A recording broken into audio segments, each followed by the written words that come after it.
Ada hukuman riba di 5 fase kehidupan manusia. Yang pertama adalah hukuman ketika di dunia. Allah Ta'ala berfirman, yamhaqullahu riba wa yurbis sadaqat. Allah membinasakan riba dan menumbuhkan sedekah. Dan ayat ini sejalan dengan hadis dari Ibnu Mas'ud radhiyallahu anhu, di mana Nabi SAW pernah bersabda, ma ahadun aktsara minar riba illa kana aqibatu amrihi ila qillatin. Siapapun yang memperbanyak hartanya dengan cara riba, maka akhir urusannya akan menjadi miskin, sehingga dia menjadi orang yang serba membutuhkan di akhir kehidupannya. Karena itulah riba memberikan jaminan tidak sejahtera ketika usia senja. Hukuman yang kedua yaitu hukuman di alam kubur.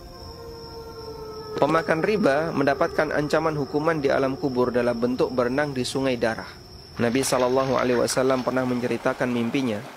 Beliau bersabda, kami mendatangi sebuah sungai, yang sungai itu airnya darah. Di sana ada orang yang berdiri di tepi sungai sambil membawa bebatuan, dan satu lagi berenang di tengah sungai. Setiap kali yang berenang di tengah sungai ini mau menepi, maka dia dilempari batu oleh orang yang berada di tepi sungai. Dilempari bukan ke arah badannya, tapi ke arah mulutnya. Lalu batu itu masuk ke dalam mulutnya, kemudian dia balik lagi ke tengah. Dan begitu seterusnya sampai yang dikehendaki oleh Allah Subhanahu wa taala. Ketika Nabi SAW bertanya kepada malaikat, siapakah ini? Maka malaikat menjawab, orang yang kamu lihat berenang di sungai darah adalah pemakan riba.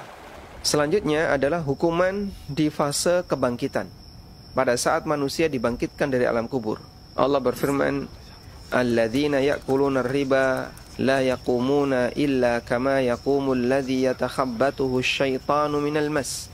Orang yang makan riba tidak dibangkitkan melainkan seperti berdirinya orang yang kemasukan setan karena penyakit gila.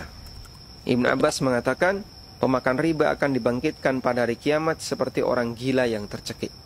Allah berfirman, dzalika bi annahum qalu innamal bai'u mithlur riba. Hal itu disebabkan karena mereka mengatakan bahwa jual beli seperti riba. Kemudian selanjutnya, hukuman ketika di mahsyar. Inilah hukuman yang sangat menakutkan. Ada orang yang ditantang perang oleh Allah Subhanahu wa taala di padang mahsyar. Allah berfirman, fa illam taf'alu fa'dhanu biharbim minallahi wa rasulih. Kalau kalian tidak meninggalkan riba, maka umumkan untuk perang dengan Allah dan Rasulnya. Ibnu Abbas menjelaskan ayat ini dan beliau mengatakan, kelak di hari kiamat orang yang makan riba akan diperintahkan untuknya, ambil senjatamu untuk perang. Masya Allah. Di saat semua hamba sangat membutuhkan ampunan dari Allah, namun ada hamba yang mendapatkan ancaman perang dari Allah Subhanahu wa taala.